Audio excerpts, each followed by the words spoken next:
Michael, hey, congratulations for season 3 of The Morning Show. Thank you so much. Thank you so much for making the time today to talk. Hey, it's not a problem. You produce a lot of great shows, but we have to hear it from you. Is what do you think is the secret of success for The Morning Show?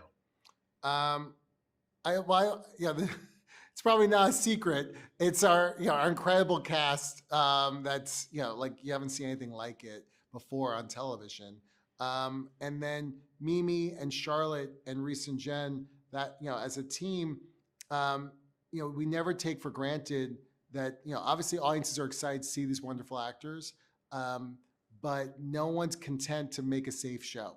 So we always are pushing ourselves. They're pushing themselves.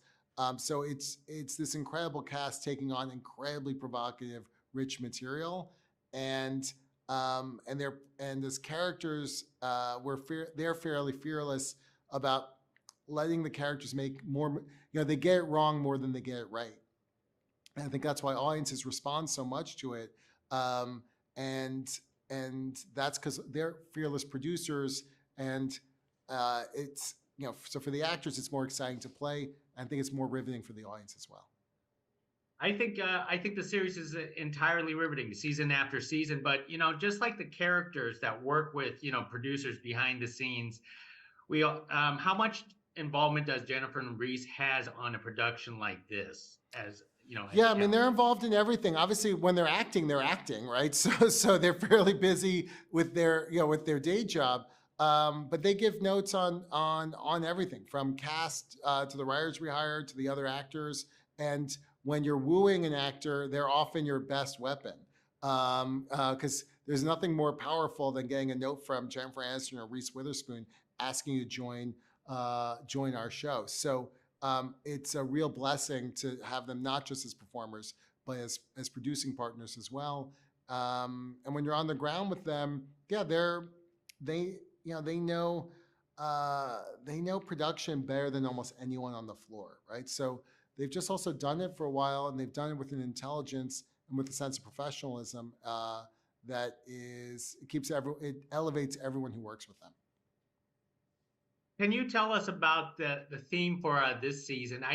Which is the irony of that the news station talks about truth a lot, but it seems like truth is on the back burner, and it's more like a lot of secrets and betrayals.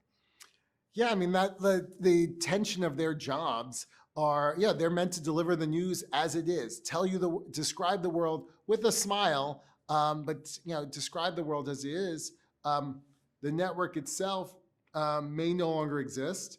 The new boss has a different agenda, and it's not so easy. And sometimes telling the truth can really cause damage to others or to yourself. And so I think the show this year explores just how hard that really is. And Bradley's character faces unique challenges with it. So is Alex. The personal and professional are really challenged. And we hope you're journalists. We hope audiences gain some sympathy and understanding for how hard it is to walk that line. It's an amazing thing, and we really take it seriously. What journalists go through and what they, and the responsibilities of it. But living it day to day is really, really hard, and we want to capture all that. How much debate is there amongst producers and writers for a series like this to use very current events? Because that's what I love about you producing some of this stuff. It's almost like it's a modern social commentary. Yeah, there is a lot of debate behind the scenes, trying to find the right, because we want to always honor the subject. We want to have a moral point of view, but we do not want to be didactic or preachy. The point here is not to tell you what to think. It's more to give the audience an opportunity to see some of these issues that we've been living through, see them played out, see them explored in an entertaining fashion. Our characters are frequently absurd, but taken seriously as well. So there's a lot of debate. That debate is healthy because it allows us to get to the nut of these issues, how we want to capture it, and the thing we're always reminding ourselves is let the topic speak for itself, but we're not trying to tell the audience what to think. Now, of course, how do you deal with new faces onto a show like this? It almost seems like it's like the amount of turnover seems like a real news station sometimes. um, yeah, look, if you're going to explore what does it mean to be in a modern media company, there is a lot of turnover, right? So, and every year you can get whiplash, right? So, there's endless growth there. Now there's endless contraction. Look at the news cycle right now, right? So we always want the audience. It's both exciting, right? Which is you have new faces enter. You don't know who's going to stay and who's going to go, but it also reflects the reality of it, right? So Jon Hamm may take over the universe or not, right?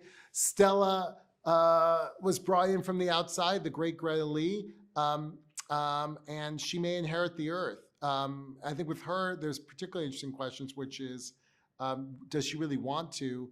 And if she does, is she going to rule the way everyone else has ruled before her or not?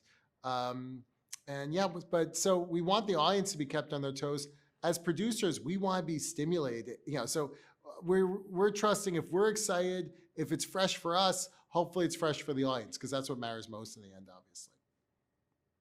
And Michael, I don't want you to take this question the wrong way, but why is it so easy to vilify, the bosses so much in this type of atmosphere? Yeah, it's a great question. Well, this year we endeavored by casting Jon Hamm to, he could have been a cartoon villain, and we wanted someone who's charismatic, charming, gorgeous, that the audience would like and let their guard down and let him in.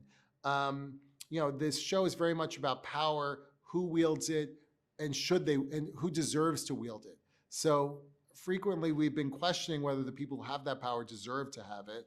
But this season, and I think beyond, some of the people we want to have power are going to get it. And do they behave as the previous generation did or not? So, we live in an era of labor unrest and skepticism about authority. So it's natural that the bosses are looked at askew. And I think for the audience watching, I think for our characters, which is, there's a question of who we really want to be in control. And I don't think there's an easy answer to it. I think it's one of the reasons it's very pleasurable to work on it. But I think it's the thing you'll be wondering as an audience. You'll be rooting.